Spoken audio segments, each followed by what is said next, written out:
வணக்கம் பஸ் நந்திதா சமையலரில் இன்றைக்கி என்ன செய்ய போகிறோம்னா குருமா தாங்க வைக்க போகிறோம். இட்லிக்கு ஏற்று ஒரு அருமையான குருமா வந்து செய்ய போகிறோம். அதுக்கு தேவையான அளவு வெங்காயம் கட் பண்ணி வச்சுருக்கோங்க, கருவேப்பிலை கொத்தமல்லி கட் பண்ணி வச்சுருக்கோம், ஒரு 5 பச்சை மிளகாய் 2 கட் பண்ணி வச்சுருக்கோங்க, 3 தக்காளி கட் பண்ணி வச்சுருக்கோம், அரை மூடி தேங்காய் துருவி வச்சுருக்கோங்க, 1 ஸ்பூன் சோப்பு, பொட்டுக்கடலை தேவையான அளவு. வாங்க வீடியோக்குள்ளே போகலாம். இப்போ அடுப்பை பற்ற வச்சுக்கலாங்க. ஒரு பேன் அடுப்பில் வச்சுக்கலாம்.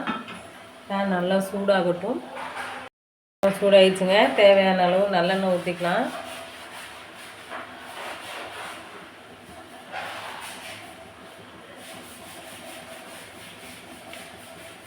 ஒரு 3 ஸ்பூன் நல்லெண்ணெய் ஊற்றிருக்கோங்க. இப்போ வந்துட்டு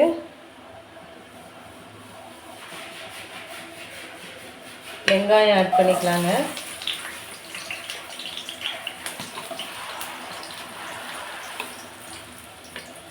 பச்சை மிளகாய் நல்லா ஆட் பண்ணி நல்லா வதக்கி எடுத்துக்கலாங்க.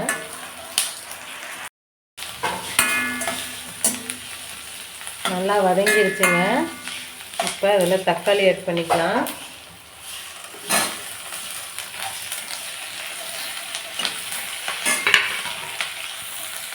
உப்பு கொஞ்சம் ஆட் பண்ணிக்கலாங்க.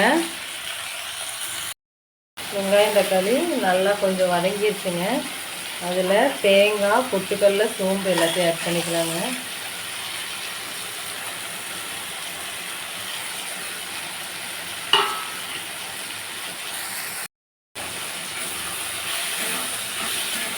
எல்லாத்தையும் நல்லா மிக்ஸ் பண்ணிக்கலாங்க.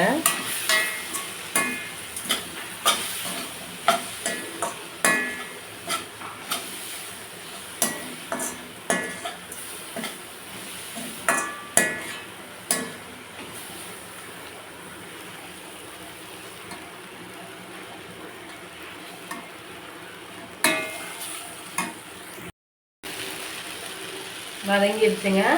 அடுப்பு ஆஃப் பண்ணிக்கலாம். நல்லா ஆற விட்டு மிக்சியில் அரைச்சி எடுத்துக்கலாங்க.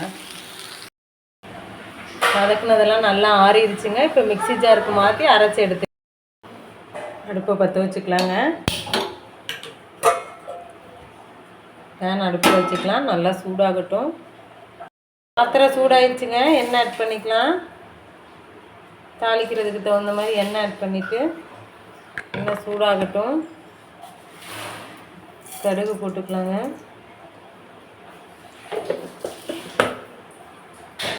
கொஞ்சம் தண்ணியை மிக்சி ஜாரை கழுவிட்டு அந்த தண்ணியை ஆட் பண்ணி நல்லா கலந்து விட்டுக்கலாங்க.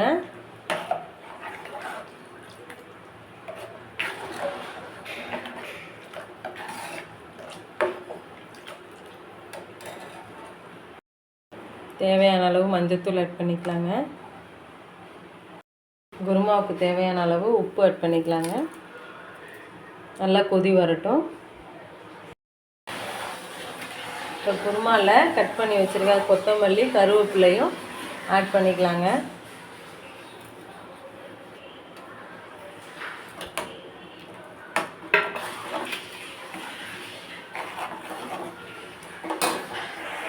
குருமா நல்லா கொதி வந்துருச்சுங்க. நல்லா கொதி வரட்டும்.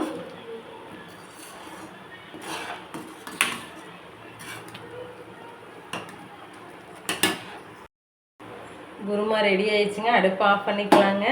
இந்த வீடியோ பிடிச்சிருந்தா லைக் பண்ணுங்கள், ஷேர் பண்ணுங்கள், சப்ஸ்கிரைப் பண்ணுங்கள், மறக்காமல் பெல் ஐக்கானை கிளிக் பண்ணுங்கள். தேங்க்யூ ஃபார் வாட்சிங்.